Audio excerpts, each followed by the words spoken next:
pada sore hari ini Bapak Henmaidi ST, PSD. Kemudian Bapak Dr. Insinyur Audi Joinaldi, SPT MSc, Wakil Gubernur Sumatera Barat. Bapak Irjen Polisi Suharyono, SIK SH, Kapolda Sumatera Barat. Saudara-saudara dari Kejaksaan Tinggi dan instansi lain yang hadir, kemudian ada Bapak Dekan, Direktur dan seluruh mahasiswa, Civitas Akademika Universitas Andalas, tamu-tamu pimpinan atau utusan dari perguruan tinggi dan mahasiswa di sekitar Universitas Andalas atau tetangga Universitas Andalas yang tadi beberapa menyapa saya, ikut hadir, terima kasih. Saudara, ubi dan talas dimakan kanguru, ulat berbulu kering digone. Saya ke Universitas Andalas bukan hal baru, sejak dulu sudah sering ke sini. Baik, saudara, saya punya waktu sekitar 1 jam akan berbagi dengan saudara. Setengah jam saya akan kuliah, setengah jam nanti saudara boleh tanya apa saja. Dengan catatan bahwa kuliah umum saya ini adalah reguler, rutin, bukan kuliah politik praktis. Oleh sebab itu di sini tidak ada kampanye untuk pemilu, tapi kuliah tentang pemilu. Saudara, ini penting, kuliah tentang pemilu untuk mewujudkan pemilu yang demokratis dan bermartabat. Karena negara kita ini didirikan oleh banyak tokoh-tokoh dari Sumatera Barat yang dulu ikut merumuskan bahwa Indonesia ini dibangun sebagai negara kesatuan yang bersifat atau menganut sistem dan mekanisme demokrasi.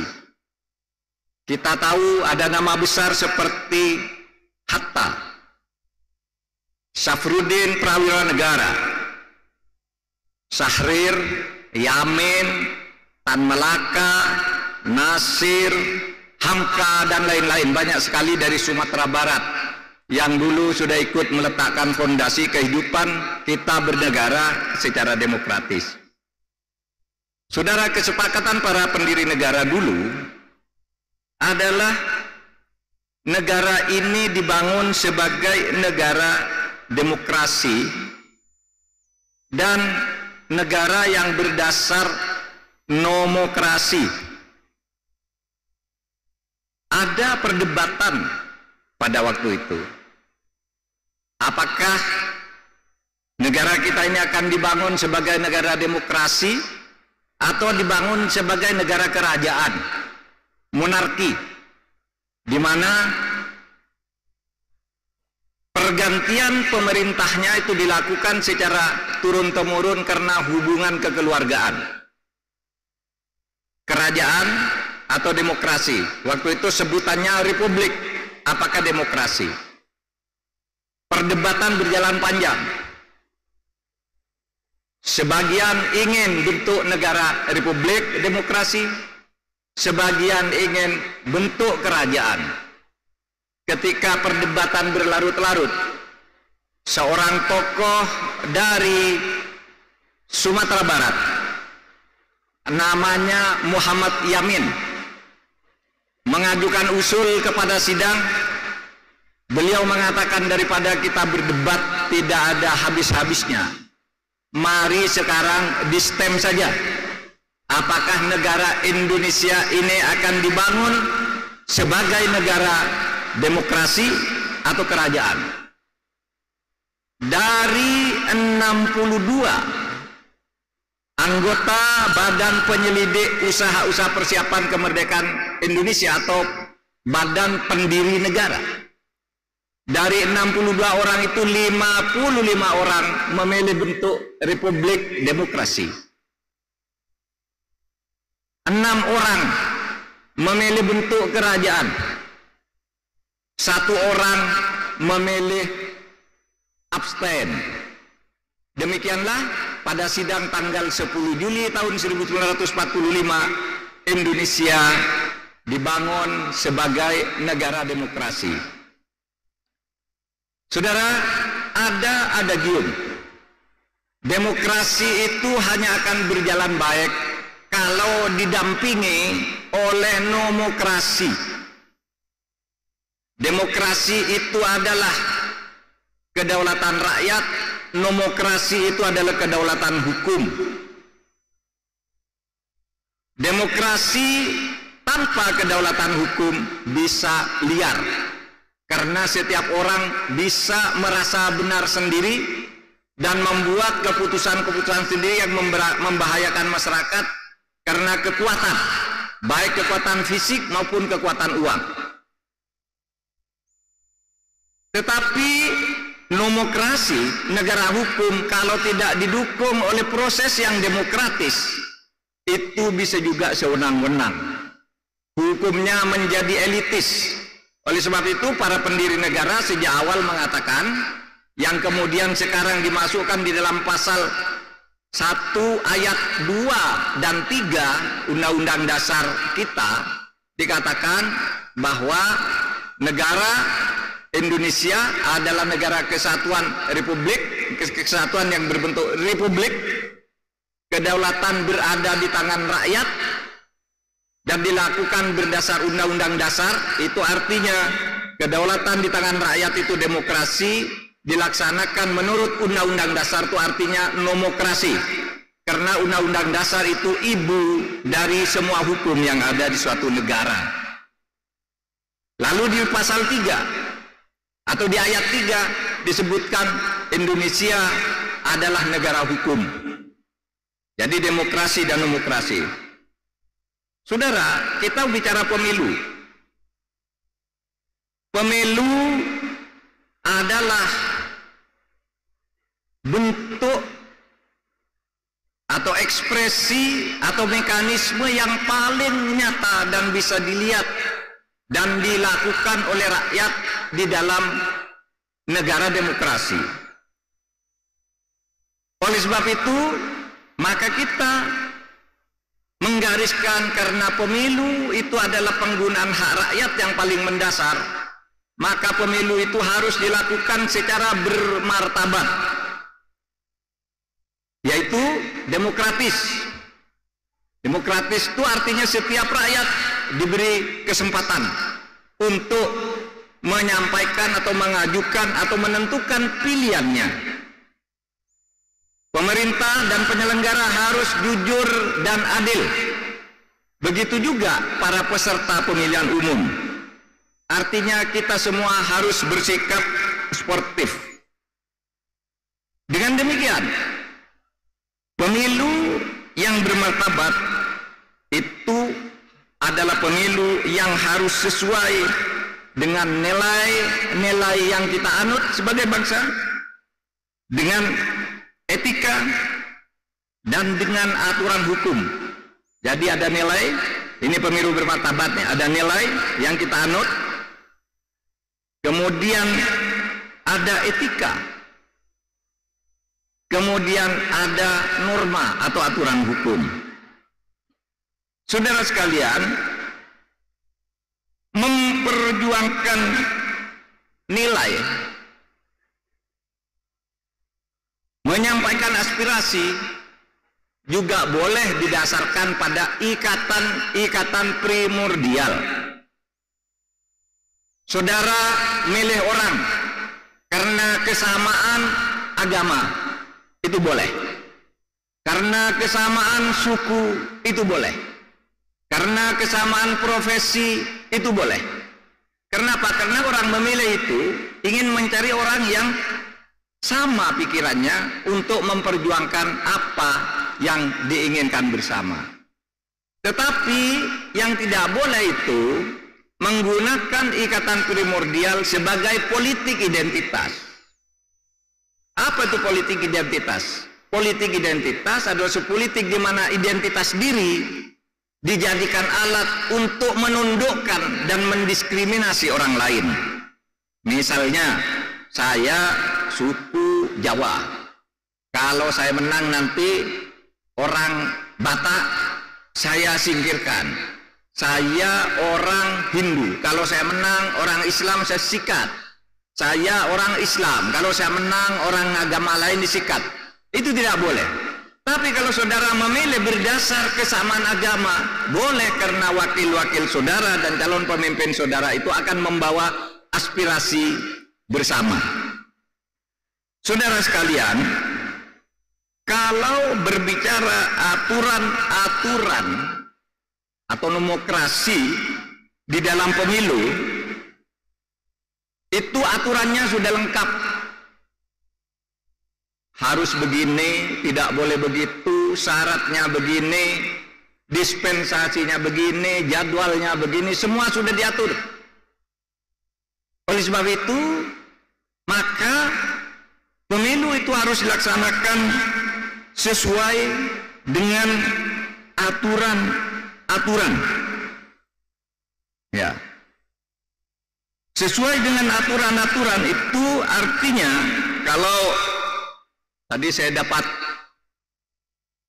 pepatah gitu dari teman saya yang dari Padang itu, saya diberi tahu begini nih caranya. Apa? Semuanya ini harus tunduk. Alua samo diturui, jalan samo ditampuah. Aturan hukum harus dilaksanakan secara adil tanpa pandang bulu. Oleh sebab itu di dalam pemilu nanti para penyelenggara harus adil. Siapa itu penyelenggara pemilu? Penyelenggara pemilu itu KPU, Bawaslu, kemudian DKPP. Aparat pemerintah harus netral. Siapa itu? Kalau di dalam undang-undang itu disebut ada 3 unsur. TNI, Polri, birokrasi. Birokrasi itu ASN atau PNS, aparatur sipil negara. TNI, Polri, aparatur sipil negara. Itu juga harus netral. Tidak boleh memihak ke salah satunya, karena tindakan seperti itu melanggar ketentuan di dalam Undang-Undang Nomor 17 Tahun 2007 tentang Pemilihan Umum. Saudara, masalahnya pemilu itu sering diwarnai oleh kecurangan-kecurangan, sering dimanipulasi, sehingga hasil pemilu itu menjadi ternoda. Sering orang menuding kalau ada kecurangan itu pasti yang curang itu aparat pemerintah. Enggak. Berdasar pengalaman saya sebagai KMK, yang curang itu biasanya antar kontestan. Parpol curang terhadap parpol lain, membayar KPU. Betul Pak? Betul. Itu banyak yang sudah dipenjara, banyak yang sudah dijatuhi sanksi, baik itu pelaku dari kalangan kontestan maupun penyelenggaranya. Ada KPU yang dipecat, ada KPU yang masuk penjara, ada Bawaslu yang kemarin nih di satu tempat di Sumatera ini baru di OTT. Bawaslu belum apa-apa sudah melakukan tawar-menawar. Itu kecurangan. Bisa terjadi dari penyelenggara, parpol dan kontestan. Tapi bisa juga dari ASN. Bisa dari TNI, bisa dari Polri. Itu berdasar pengalaman banyak. Oleh sebab itu saya ingin mengingatkan satu perintah Presiden Republik Indonesia. Belum lama ini sudah mengatakan pemilu supaya disahkan secara judul adil, demokratis, tenang, damai. Saya ingatkan juga bunyi undang-undang nomor 7 tahun 2017 bahwa semua aparat pemerintah, TNI, Polri harus netral, tidak boleh memihak. Itu yang diatur di dalam undang-undang. Saya ingatkan juga bahwa Kapolri juga sudah membuat surat edaran dan memerintahkan agar seluruh jajaran Polri itu netral. Bahkan yang saya baca surat edarannya itu, anggota Kapolri tidak boleh menerima, memberi atau menyalurkan dana partai politik pemilu. Tidak boleh juga membantu secara sepihak partai politik. Itu jelas. Jelas yang ditulis oleh Kapolri belum lama ini, supaya itu diingat, rakyat akan menilai. Panglima TNI juga baru saja mengatakan bahwa TNI itu netral, semua dilayani secara sama karena siapapun yang terpilih nanti adalah pemimpin atau wakil rakyat Indonesia yang harus kita beri kesempatan untuk berbakti kepada bangsa dan negara. Menpan RB juga sudah mengeluarkan surat ASN harus netral. Nah, oleh sebab itu nih yang harus kita ikuti agar pemilu itu bermartabat. Saudara, masalah lain, kalau tadi netralitas, yang sering jadi masalah itu yang lain adalah kecurangan antar kontestan. Jadi beda pemilu sekarang dengan pemilu di zaman Orde Baru. Kalau di zaman Orde Baru dulu, yang curang itu pemerintah terhadap kontestan. Sekarang kontestan lain curang terhadap kontestan lain. Partainya ini, ya, saya, misalnya nih, saya ikut pemilu bersama Pak Yuliandri, gitu. Kemudian ada juga Pak Suharyono misalnya. Pak Yuliandri misalnya mendapat suara 30.000. Untuk memperoleh satu kursi suaranya harus 35.000. Saya mendapat 2.000. Saya dapat 2.000, Pak Suharyono mendapat 4.000. Pak Yuliandri tidak bisa masuk, Pak Haryono tidak mau masuk, saya tidak bisa masuk. Lalu Pak Yuliandri itu membayar Pak Haryono dan membayar saya jadi 36.000 masuk dia. Itu contoh kecurangan yang sering muncul di pengadilan pemilu. Belinya ke siapa tuh? Memindahkan suara-suara yang tidak masuk lalu dijual ke yang paling besar agar masuk tuh. Belinya kepada TPS, KPPS, kelompok panitia pemungutan suara. Beli di situ. Transaksinya di situ. Itu berdasar pengalaman. Oleh sebab itu yang berperkara terkadang antara satu orang dari satu partai terhadap temannya sendiri yang satu partai, karena suaranya dicuri lalu dijual. Ini yang harus diawasi. Kemudian juga tidak jarang di TPS itu panitia pemungutan suara, PPS, itu juga jual beli juga. Sehingga saudara, ya, diharapkan saudara ini menjadi pemantau semua. Mungkin Pak Rektor bisa mengkoordinir agar membentuk barisan-barisan pemantau ke setiap TPS. Memantau, diviralkan aja. Ini hitungannya di TPS sekian ada masalah, viralkan langsung. Nanti akan disediakan di pusat perhitungan yang netral. Laporan nih, laporan yang datang dari masyarakat ini. Sekarang kok di kecamatan berubah, kok di kabupaten berubah? Di mana ini masalahnya? Akan ketahuan. Saudara, bukan hanya itu. Kalau cara penghitungan mungkin lebih gampang dikontrol seperti itu. Misalnya Pak Rektor nyediakan 100 HP, udah kamu ke 100 TPS, nanti perhitungannya dijepret, potret, divideokan, hasilnya terakhir bagaimana, kirim ke pusat penghimpun data netral di Jakarta. Itu gampang kalau cuma begitu.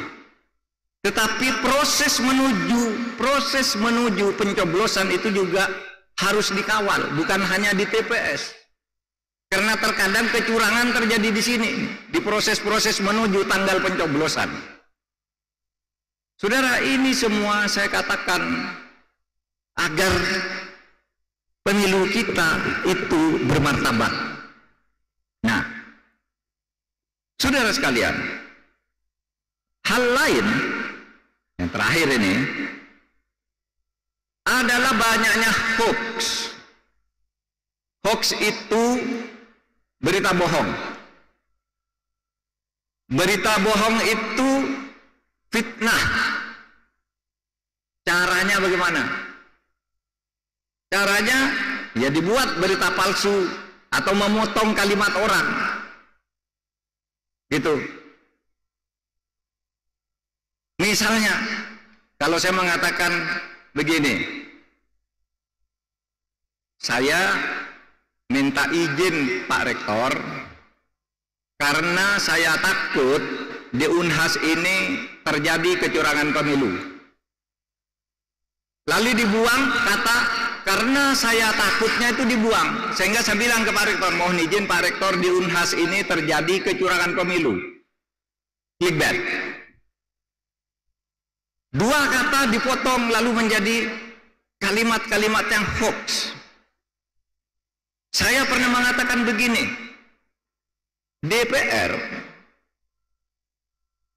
tidak setuju LGBT itu dilarang oleh undang-undang. DPR tidak setuju LGBT itu dikriminalisasi di dalam kitab undang-undang hukum pidana, karena menurut DPR LGBT itu adalah kodrat. Di dalam diskusi di DPR itu kodrat manusia, LGBT itu. Lalu dipotong kalimatnya, menurut Mahfud LGBT itu kodrat, padahal saya bilang menurut DPR.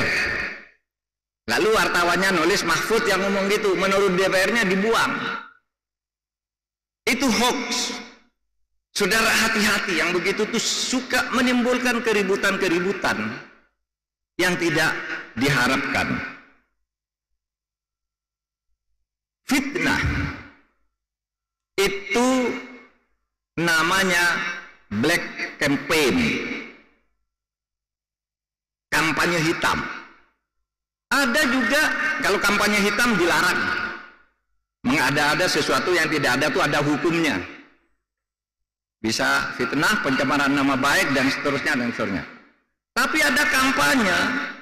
Kalau di dalam agama itu ada dua istilah itu. Satu fitnah, yaitu mengatakan sesuatu yang sebenarnya tidak pernah terjadi. Yang kedua namanya ghibah.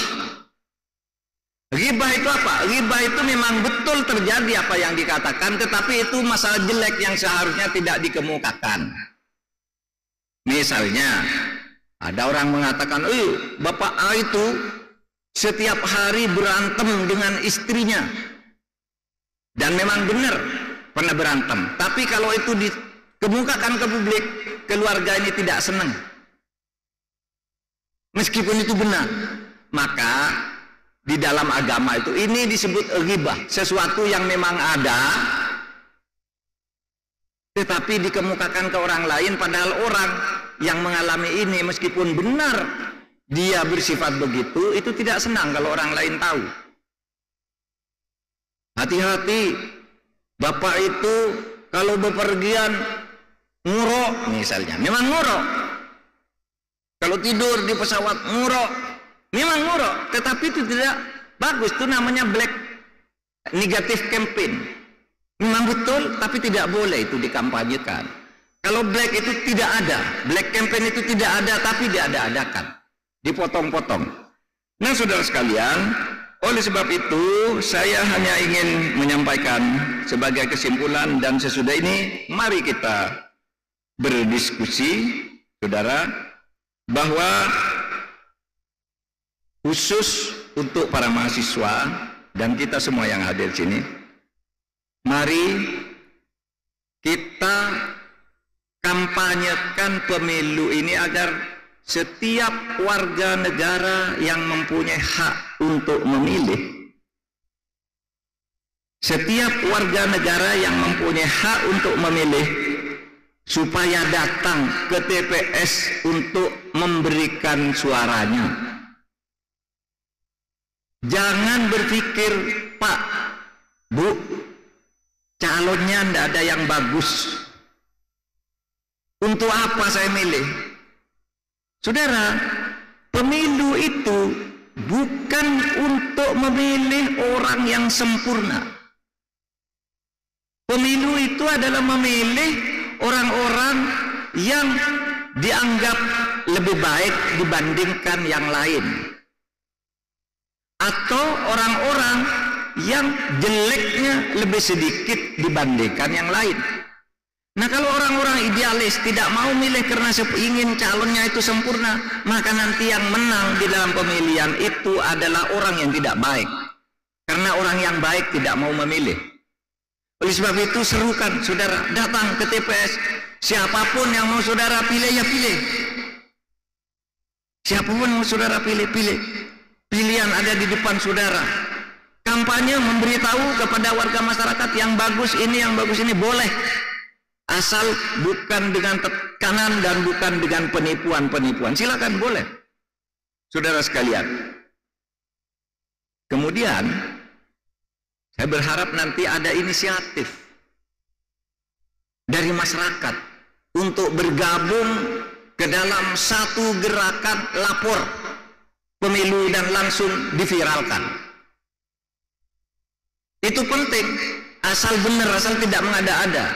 Oleh sebab itu, nanti bisa kita usahakan dibuat sentral pengamanan pemilu yang real time.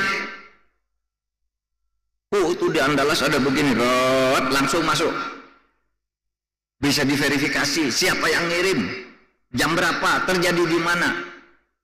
Nah, sekarang kita sedang menyiapkan hal-hal yang seperti ini agar pemilu berjalan baik, dan saya berharap putra-putri dari Universitas Andalas dan perguruan tinggi di sekitar Universitas Andalas ini ikut berpartisipasi untuk menjaga agar pemilu ini benar-benar bermartabat, jujur, dan adil. Sekian sebagai pengantar diskusi. Assalamualaikum warahmatullahi wabarakatuh. Baik, Bapak Ibu yang kami hormati, sebelumnya marilah kita saksikan bersama kabar informasi singkat dari Profesor Dr. Haji Mahfud MD. Selamat menyaksikan.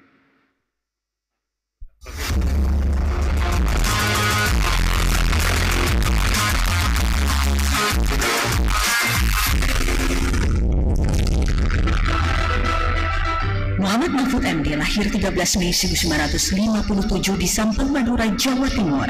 Mahfud menikah dengan Zaizatun Hayati dan dikaruniai 3 anak, yakni Dr. M. Ishwan Singh, Dr. Vina Amalia, dan Royhan Akbar SH MJL. Mahfud MD menempuh pendidikan dasar dan menengah di Pamekasan, Madura, bersekolah di SD Negeri Waru, sembari mondok di pesantren Al-Mardiyah, kemudian melanjutkan ke Sekolah Pendidikan Guru Agama Negeri Pamekasan. Setelah itu, Mahfud melanjutkan pendidikan di Yogyakarta, menyelesaikan Sekolah Pendidikan Hakim Islam Negeri, kemudian menempuh pendidikan sarjana di Fakultas Hukum Universitas Islam Indonesia, jurusan Hukum Tata Negara, dan Fakultas Sastra dan Budaya Universitas Gadjah Mada, jurusan Sastra Arab. Mahfud meraih Magister Ilmu Politik dan Doktor Ilmu Hukum Tata Negara dari UGM. Mahfud MD mengawali karir sebagai dosen di alma maternya UII Yogyakarta. menjadi dosen Fakultas Hukum sejak 1984 dan diangkat menjadi guru besar bidang hukum tata negara pada usia 41 tahun. Sebagai profesor hukum tata negara, Mahfud MD aktif mengajar pada 18 universitas di berbagai daerah di Indonesia. Mahfud telah menerbitkan banyak buku serta aktif menulis kolom di berbagai media massa. Mahfud pernah mengemban beberapa jabatan strategis lengkap di 3 pilar: eksekutif, legislatif, dan yudikatif. Pada tahun 2000, Presiden Abdurrahman Wahid melantiknya sebagai Menteri Pertahanan dan kemudian sebagai Menteri Kehakiman dan HAM di Kabinet Persatuan Nasional. Setelah era Presiden Wahid, Mahfud menjadi anggota Dewan Perwakilan Rakyat dari fraksi PKB.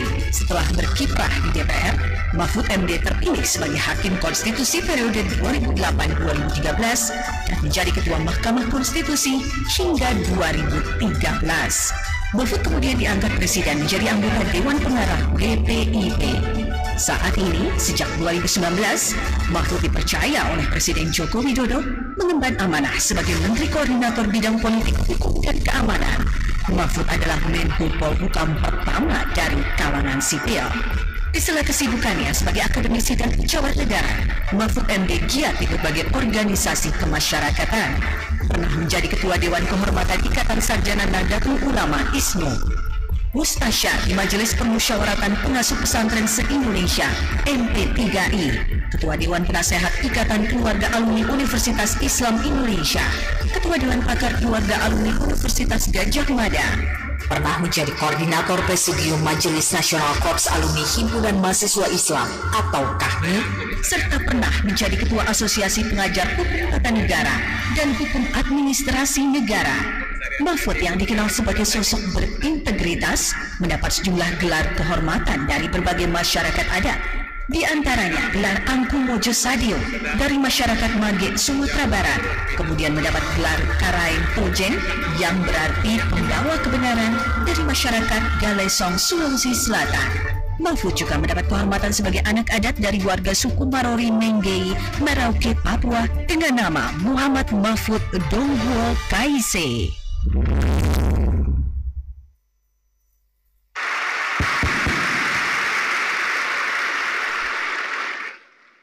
Makan karupuak bule-bule kok batapuak kue-kue. Nah, ulang lihat.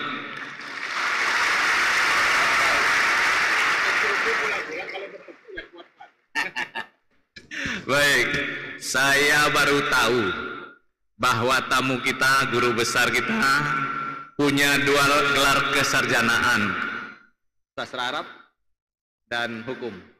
Dulu masih boleh ya.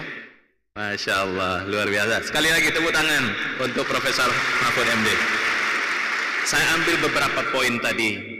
Pertama, Prof mengingatkan kita tentang kesepakatan awal Republik Indonesia ini memilih bentuk negara.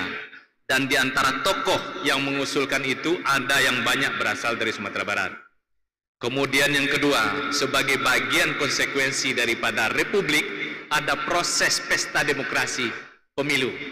Nah, pemilu itu yang kita harapkan adalah pemilu yang bermartabat. Prof tadi mengatakan bahwa bermartabat itu adalah demokratis, kemudian ada dasar nilai-nilai, kemudian ada hukum yang diikuti. Memilih berdasarkan kesamaan tidak apa-apa, tapi jangan jadikan itu sebagai politik identitas. Baik, Bapak, Ibu, saudara-saudara, para mahasiswa semua, kita ada kesempatan untuk bertanya kepada guru besar kita. Sudah mulai ada beberapa yang nunjuk. Ya, ada satu di sini, ya. Satu yang berjilbab, ya berdiri. Yang kedua di sini mahasiswa. Jadi satu putra, satu putri. Yang ini perempuan. Kemudian yang kedua. Di atas satu. Wah, suaranya. Nanti kalau bertanya langsung ke arah sini ya, mencari mic ya. Yang sudah ditunjuk. Yang sudah ditunjuk. Moderator boleh segera berada di stand mic kita. Yang berjilbab tadi, mahasiswa yang berjilbab tadi. Kemudian kita ambil satu lagi yang pakai buku. Ya, pakai buku. Nah, itu cerdik tuh, nunjuk tangan pakai buku langsung kelihatan. Silakan pertanyaannya, boleh pertanyaan apa saja, betul Prof? Ya. Boleh pertanyaan apa saja, dijawab atau tidak itu urusan profesor nanti. Dibatasi 5 kali. Nah, tapi dibatasi langsung 5 pertanyaan. 5, jadi sudah ada 3 penanya. Kita cari yang dari atas, baju putih yang dari atas, yang di tengah segera turun ke bawah berbaris di belakang mic. Ya, 5 orang. Pertanyaannya singkat, straight to the point. Silakan. Perkenalkan diri dan apa pertanyaannya. Bismillahirrahmanirrahim. Assalamualaikum warahmatullahi wabarakatuh. Perkenalkan, nama saya Anindya Aisyah Adnan dari Fakultas Hukum Universitas Andalas.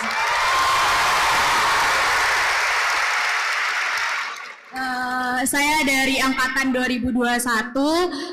Sebelumnya selamat siang menjelang sore Pak Mahfud.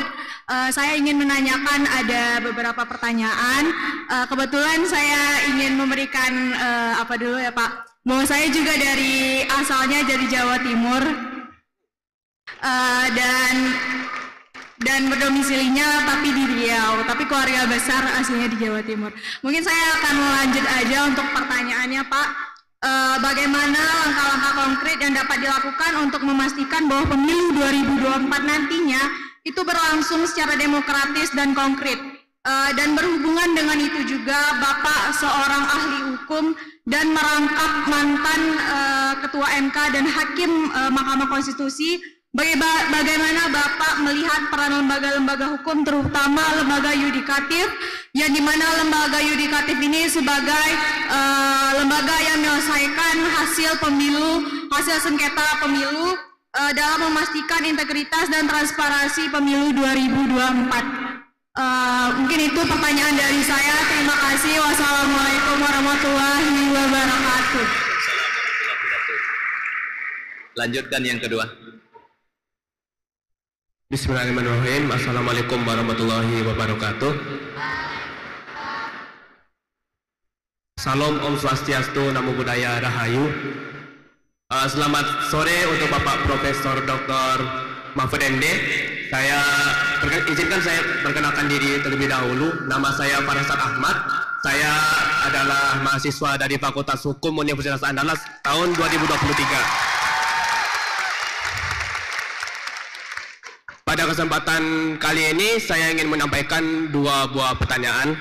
Yang pertama terkait sistem kampanye yang pada saat ini kita semua ketahui bahwa setiap kader ataupun calon yang ingin mendaftarkan diri untuk duduk di Senayan ataupun untuk mencalonkan diri untuk jabatan tertentu itu menggunakan poster ataupun spanduk. Yang diresahkan oleh masyarakat pada saat ini adalah spanduk-spanduk ataupun bendera-bendera partai yang cenderung merusak pemandangan di tengah-tengah kota, Pak. Apakah peraturan terkait penggunaan bendera di taman-taman kota yang merusak pemandangan ini itu ada regulasi mengatur tentang di mana saja bisa dipasang dan kapan tidak bisa dipasang? Itu pertanyaan saya yang pertama.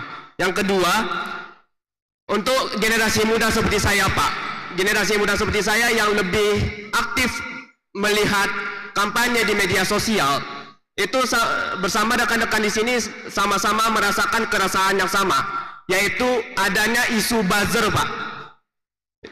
Yang dimana isu buzzer ini dari dulu, bahkan sesudah pemilu 2019 masih koar-koar sampai sekarang, Pak, menimbulkan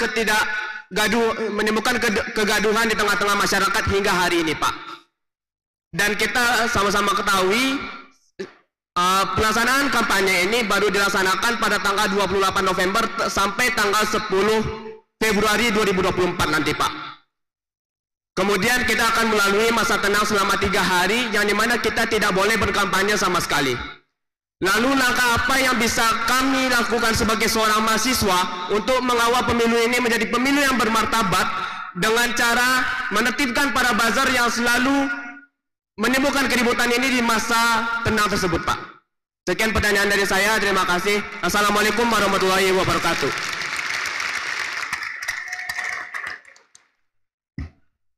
Oke. Cek. Bismillahirrahmanirrahim. Assalamualaikum. Singkat ya, disingkatkan ya. Siap. Bismillahirrahmanirrahim. Assalamualaikum warahmatullahi wabarakatuh. Perkenalkan, nama saya Yodra Muspierdi dari Fakultas Hukum Ilmu Hukum Universitas Andalas, Pak. Sebenarnya ada dua hal yang ingin disampaikan kepada Prof gitu. Pertama adalah sebuah pertanyaan dan yang kedua adalah sebuah permintaan. Dan juga pertama ada pertanyaan dari kami, mungkin kalau salah tolong tunjukkan, baru belajar juga Prof. Terkait bahwasanya memang pada hari ini pada pemilu 2024 yang sangat disoroti hari ini adalah terutama bagi kami kaum pemilih pemuda yang katanya ada data 56% yang akan menjadi pemilih pada tahun 2024. Jumlah yang cukup banyak untuk seorang jumlah yang cukup banyak untuk pemilih. Dan juga yang menjadi catatan highlight bagi kami adalah 56% itu adalah jumlah yang banyak, namun kita terkadang muak dengan pemilu ini, Prof. Bagaimana tidak? Mulai dari awal banyak drama-drama pemilu, mulai dari sistem pemilu yang proporsional terbuka tertutup, wacana presiden 3 periode dan segala macamnya, ada politik dinasti dan segala macamnya. Dan kita lihat hari ini bagaimana kita bisa yakin tahun 2024 memang eranya pemuda untuk memilih hari ini. Ini adalah era pemilih pemuda, 56% itu bisa memilih ke TPS gitu. Apa yang bisa meyakinkan hal tersebut? Karena kami berpikiran gini, siapapun presidennya masih banyak yang berpikiran siapapun presidennya nanti itu tuh kita akan jadi gini-gini aja, masih banyak Prof. Yang kedua, ini permintaan Prof. Mungkin saya sekaligus mewakili BEM Universitas Andalas, Badan Eksekutif Mahasiswa Keluarga Mahasiswa Universitas Andalas, kebetulan menjadi presiden mahasiswa pada saat ini, Prof. Sesuai dengan putusan MK nomor 65 tahun 2023, Prof. Kita di sana diputuskan bahwasanya kita kampanye boleh masuk kampus, Prof. Makanya kami secara langsung melakukan permintaan dan mengundang langsung Bapak Prof. Mahfud MD selaku calon wakil presiden gitu untuk bisa datang ke Universitas Andalas nantinya gitu. Dan nanti kami akan permintaan itu akan kami kirimkan undangannya langsung dan harapannya bisa menerima undangan secara langsung baik itu Prof nanti ataupun calon presidennya. Itu saja dari saya. Assalamualaikum warahmatullahi wabarakatuh.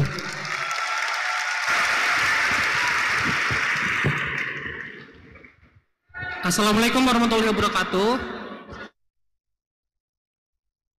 Saya perkenalkan dulu diri saya, Alif Budiman Wahabi dari Universitas Metamedia. Saya mungkin ingin memberikan satu pertanyaan dan satu harapan untuk Prof. Yang pertanyaan pertama, bagaimana tanggapan Prof? Kita lihat pemilu ini kan banyak hiruk pikuk dan dinamikanya ya, Prof. Bagaimana tanggapan Prof tentang kader-kader partai yang telah menjadi gubernur, wali kota atau pemimpin daerah, mereka itu diwajibkan untuk mendukung calon presiden dan wakil presiden dari partainya. Bukankah gubernur itu harusnya netral, Prof, gitu. Tapi kita lihat sekarang banyak mungkin para gubernur itu menghalalkan sejarah, gubernur atau pemimpin itu menghalalkan sejarah segala cara gitu, Prof. Apa tanggapan Prof tentang itu? Terus untuk harapan, kita lihat banyak sekali di sosial media, apalagi kita menuju industri 4.0 ya, Prof. Di mana dunia itu serba digital, Prof. Bagaimana tanggapan Prof untuk menghalang berita-berita hoax yang ada banyak berseliweran di sosial media? Dikarenakan banyak sekali miskomunikasi informasi yang terjadi di sosial media, Prof. Seperti itu saja mungkin. Wassalamualaikum warahmatullahi wabarakatuh. Terima kasih, Prof. Cek. Satu lagi.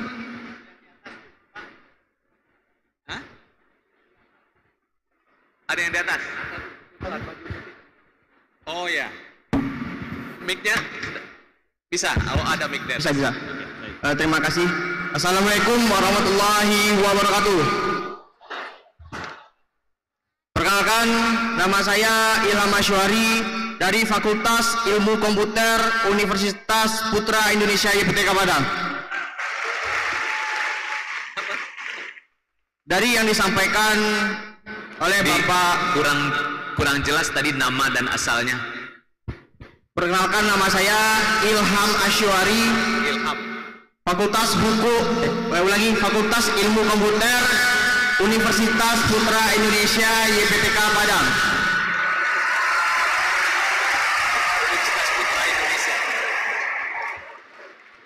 Seperti yang Bapak Profesor sampaikan sebelumnya, demokrasi akan bersama dengan nomokrasi, yaitu kedaulatan hukum.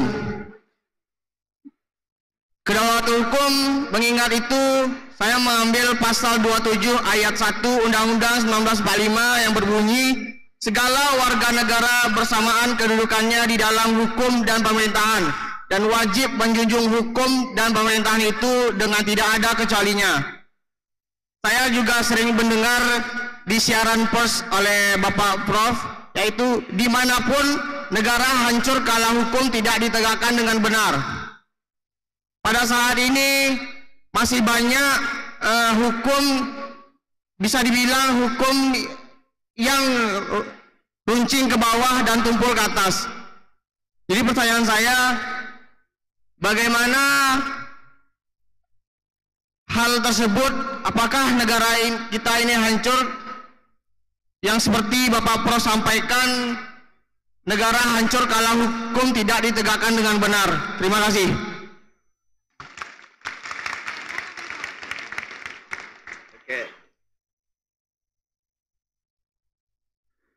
Baik, luar biasa. Kita persilahkan Bapak Profesor Dr. Mahmud MD untuk menjawab pertanyaan kita semua.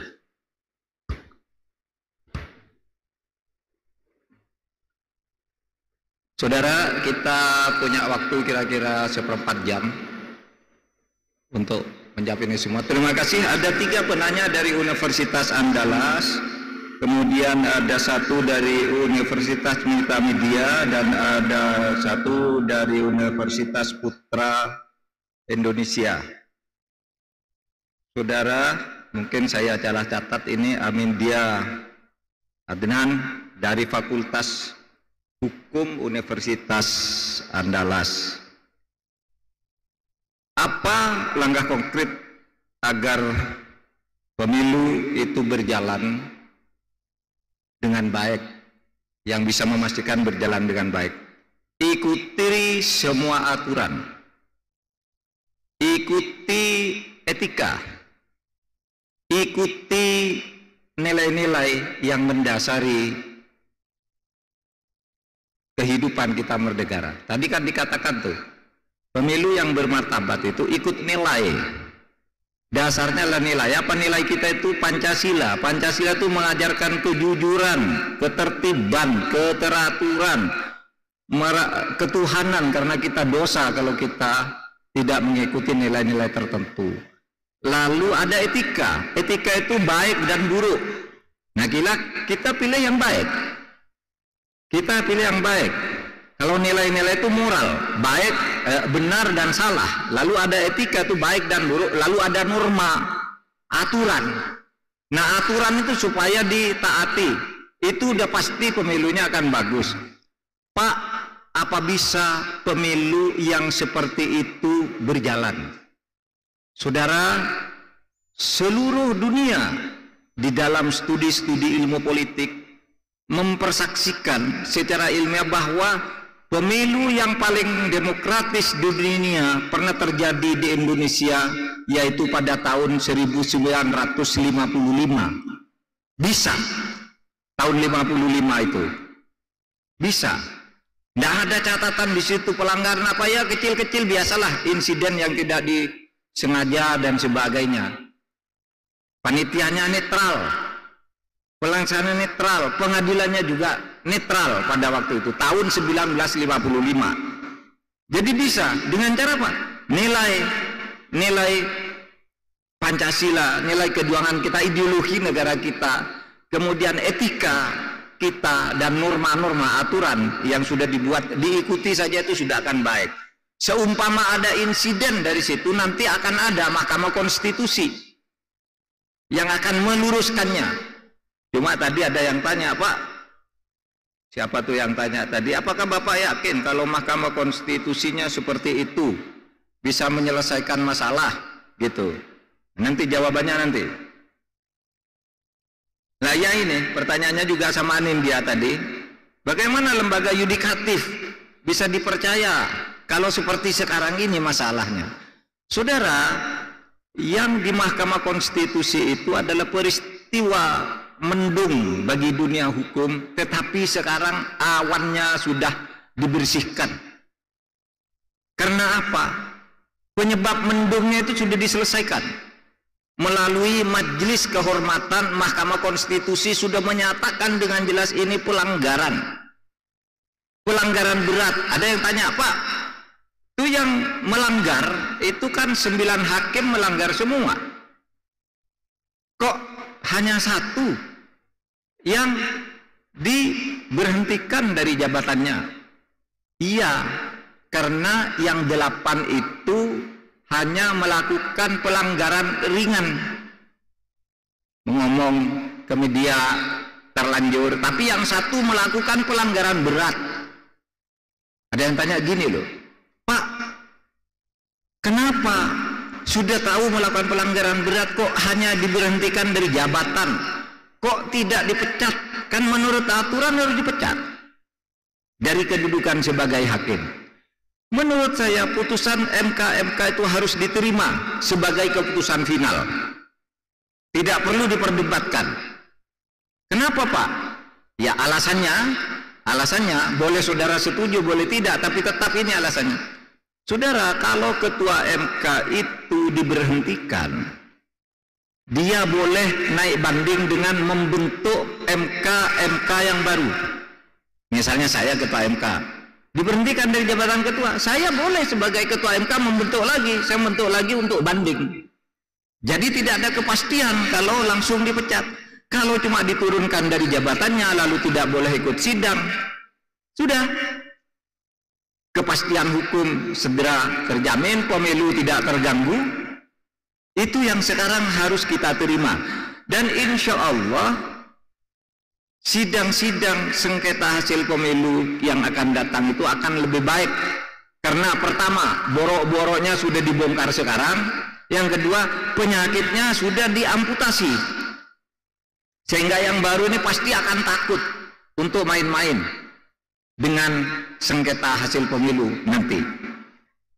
Faisal Ahmad, Fakultas Hukum Universitas Andalas.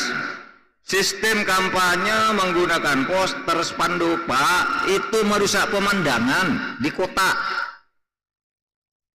Saudara, ada aturan.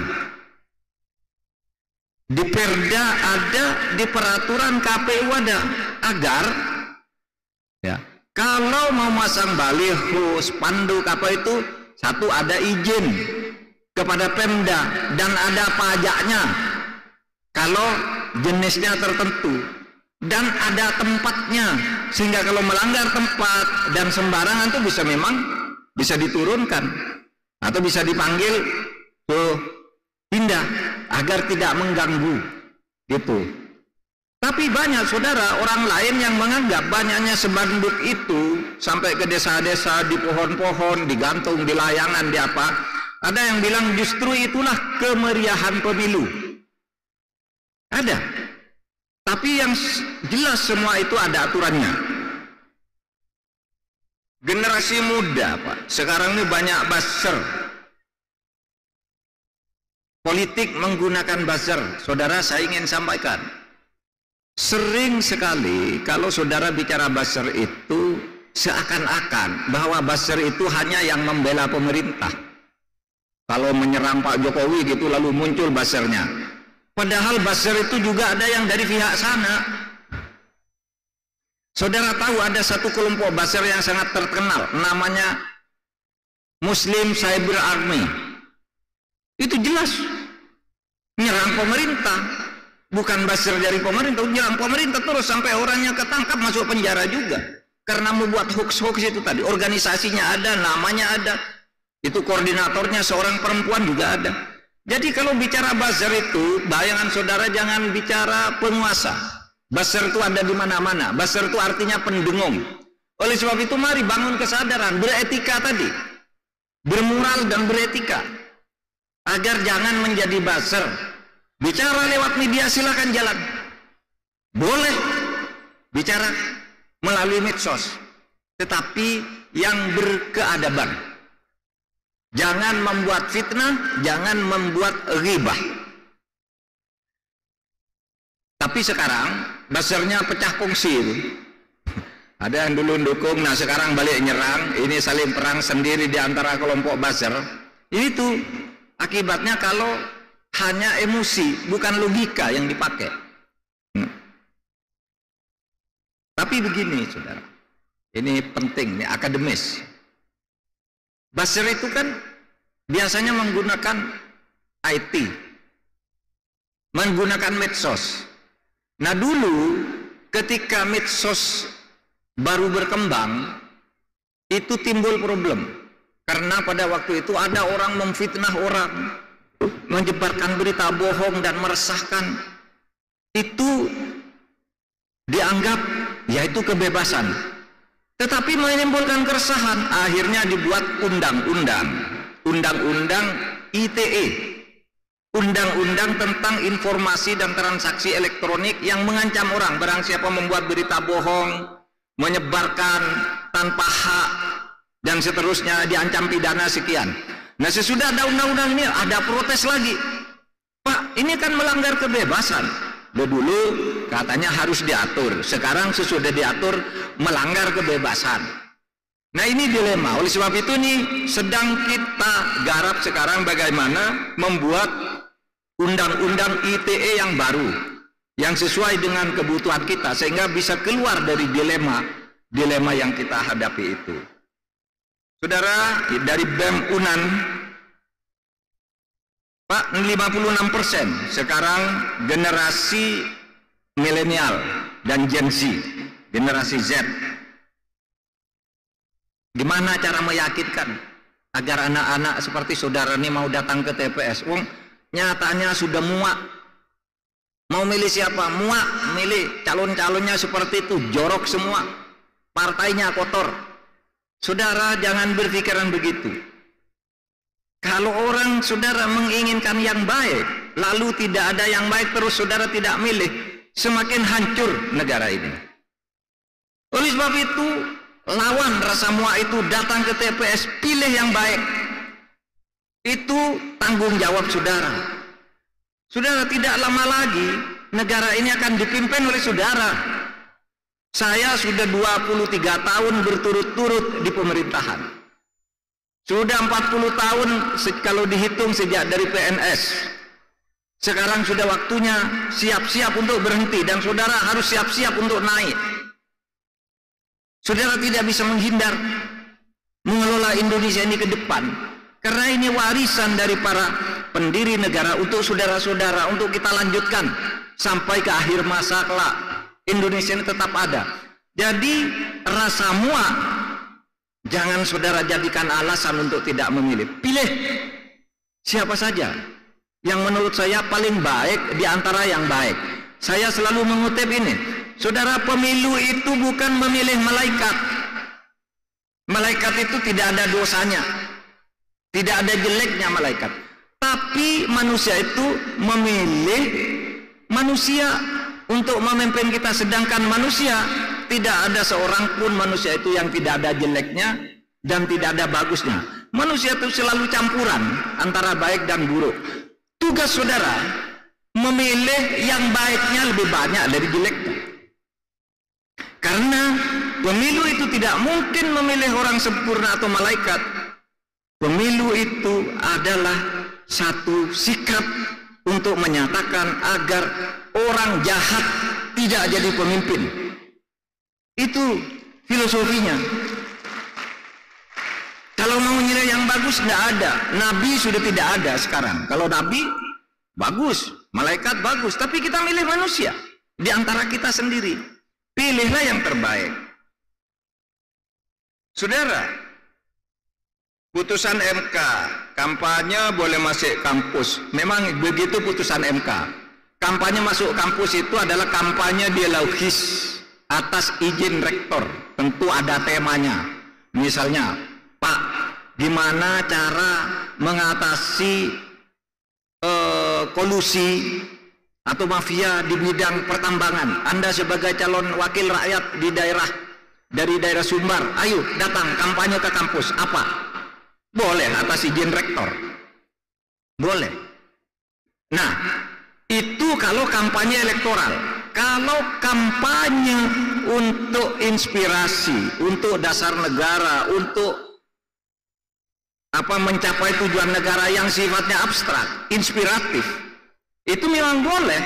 Belum masa kampanye aja boleh. Nah, seperti saya sekarang ini kan kampanye, tapi bukan kampanye politik elektoral. Kampanye ideologi negara, kampanye konstitusi negara itu boleh. Makanya Pak Rektor tanpa ragu mengundang, karena ini bukan kampanye politik praktis. Itu artinya misalnya kamu harus milih ini, jangan pilih itu, partai ini baik, partai ini jelek, itu tidak boleh di kampus. Karena itu politik praktis. Tetapi kampanye konsep itu boleh diadakan di kampus. Oleh sebab itu saudara boleh sekarang mengorganisasikan diri. Saudara, kemudian dari Universitas Media, Pak, gimana caranya nih kader-kader parpol yang jadi gubernur, jadi bupati, jadi wali kota harus mendukung partainya? Ada aturannya. Pertama saya katakan, hampir semua gubernur, wali kota, dan bupati sekarang ini itu bukan orang parpol. Ada beberapa yang harus diselesaikan pada akhir 2004, tapi itu sedikit, tidak sampai 5%. Yang lain itu sekarang penjabat gubernur, penjabat bupati, penjabat wali kota itu bukan orang parpol. Itu ASN semuanya. Dan dia harus netral. Itu jawabannya. Tapi bagi yang masih berlanjut sampai 2024 ada aturannya. Tidak boleh sembarang kampanye, tidak boleh menggunakan fasilitas negara. Sumatera Barat dan Bengkulu, gubernurnya itu masih sampai tahun 2024. Tapi yang lain sudah penjabat. Wali kota juga, bupati juga. Jadi sekarang sudah ASN lah. Yang masih ASN karena masa jabatannya habis 2024 juga ada aturannya. Kapan boleh kampanye, bagaimana caranya kampanye, di mana tempatnya kampanye. Tidak boleh menggunakan fasilitas negara, tidak boleh menggunakan mobil dinas, dan seterusnya dan seterusnya. Jadi itu aturannya, itu saja diikuti. Bagaimana menangkal berita hoax? Tadi sudah saya jelaskan. Ya, saudara harus kritis, jangan sembarangan memforward lalu mengomentari yang jelek-jelek gitu. Coba saudara bayangkan ada berita hoax begini. Ketika saya ribut mengungkap kasus pencucian uang sebesar 349 triliun itu, tiba-tiba ada berita, ada gambar kepala saya, lalu bajunya baju KPK, tangan saya diborgol, bunyinya berita itu luar biasa, Mahfud MD yang banyak omong ditangkap oleh KPK, hartanya disita sebanyak 400 miliar. Itu hoax. Dia cuma muntas saja gambar orang, kepala saya letakkan di situ, lalu gitu, lalu begitu berita. Itu banyak yang kemudian memforward, ini orang yang banyak omongnya ternyata ditangkap KPK juga gitu. Padahal tidak ada itu. Sehingga saya laporkan ke polisi, Pak, ini ada berita ini Pak. Polisi bisa nangkap nggak? Bisa. Tolong cari yang nyebarkan ini. Ditangkaplah orang namanya Muhammad Anwar dari Makassar. Saya bilang bawa ke Jakarta, interogasi. Interogasi, dia ngaku minta maaf. Karena minta maaf, saya suruh pulang. Sudah diangkut ke Polda Metro Jaya. Kalau saudara juga buat sembarangan, kalau polisi mau mencari saudara membuat atau saudara menyebarkan, itu gampang, polisi punya alat sekarang saudara. Jangan main-main dengan hoax itu.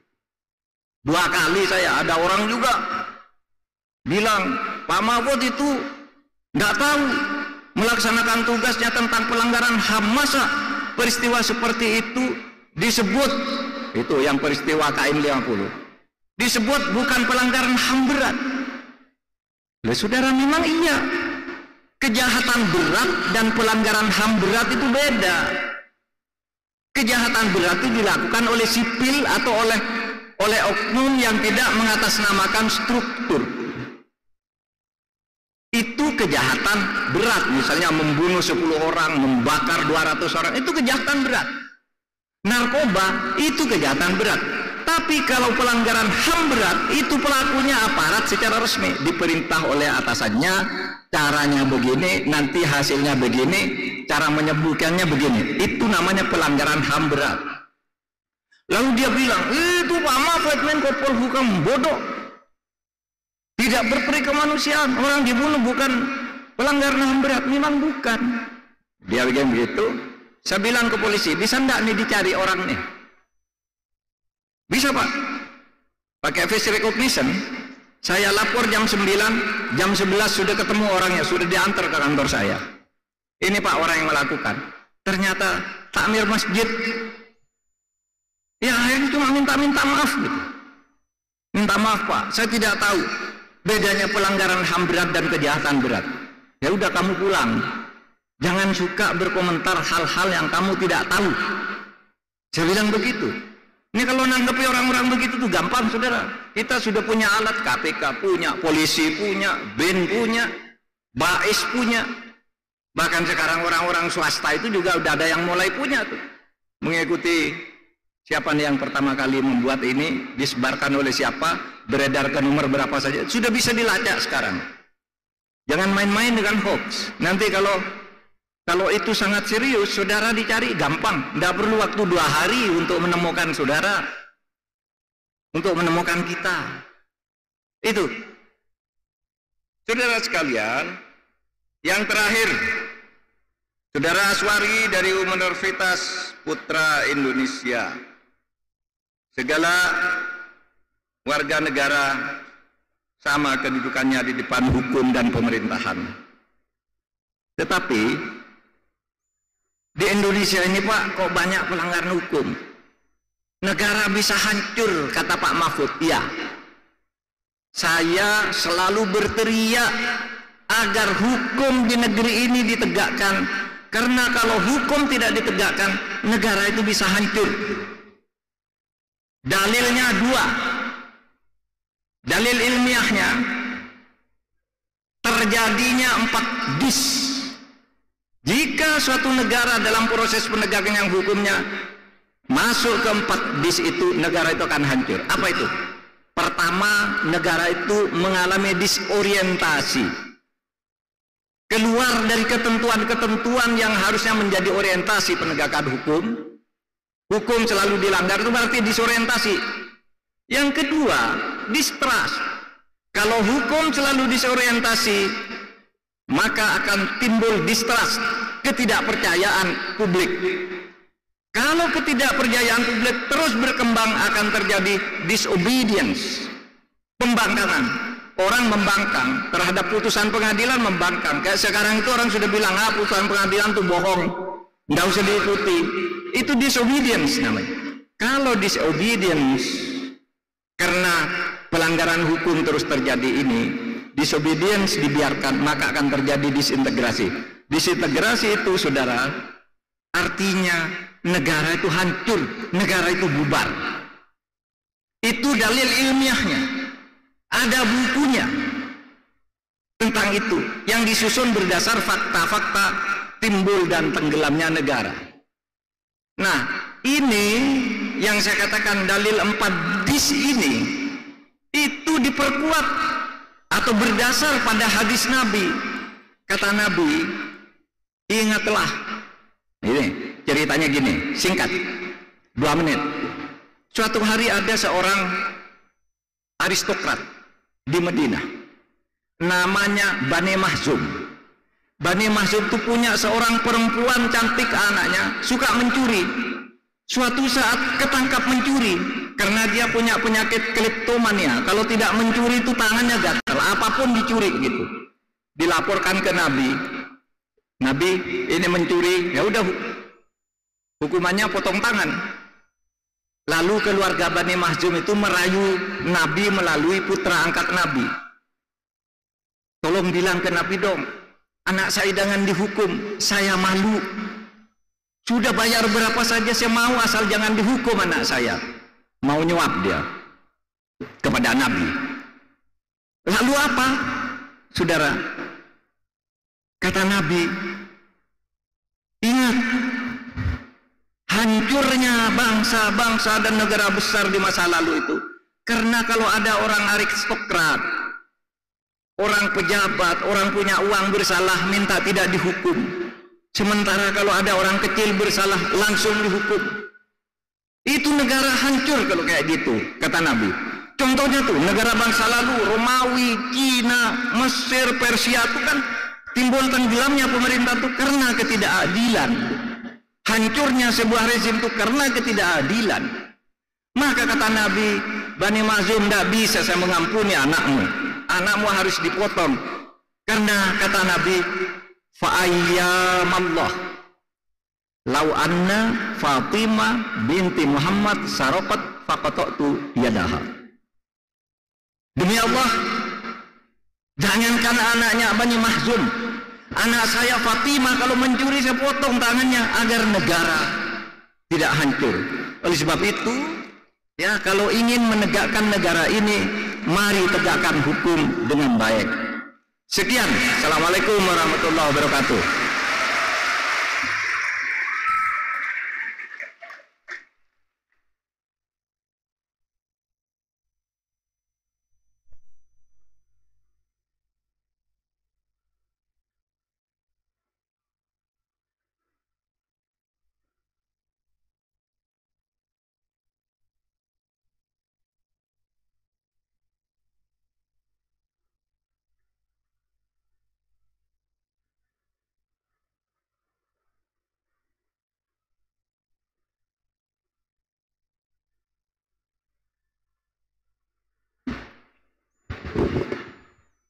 Oke.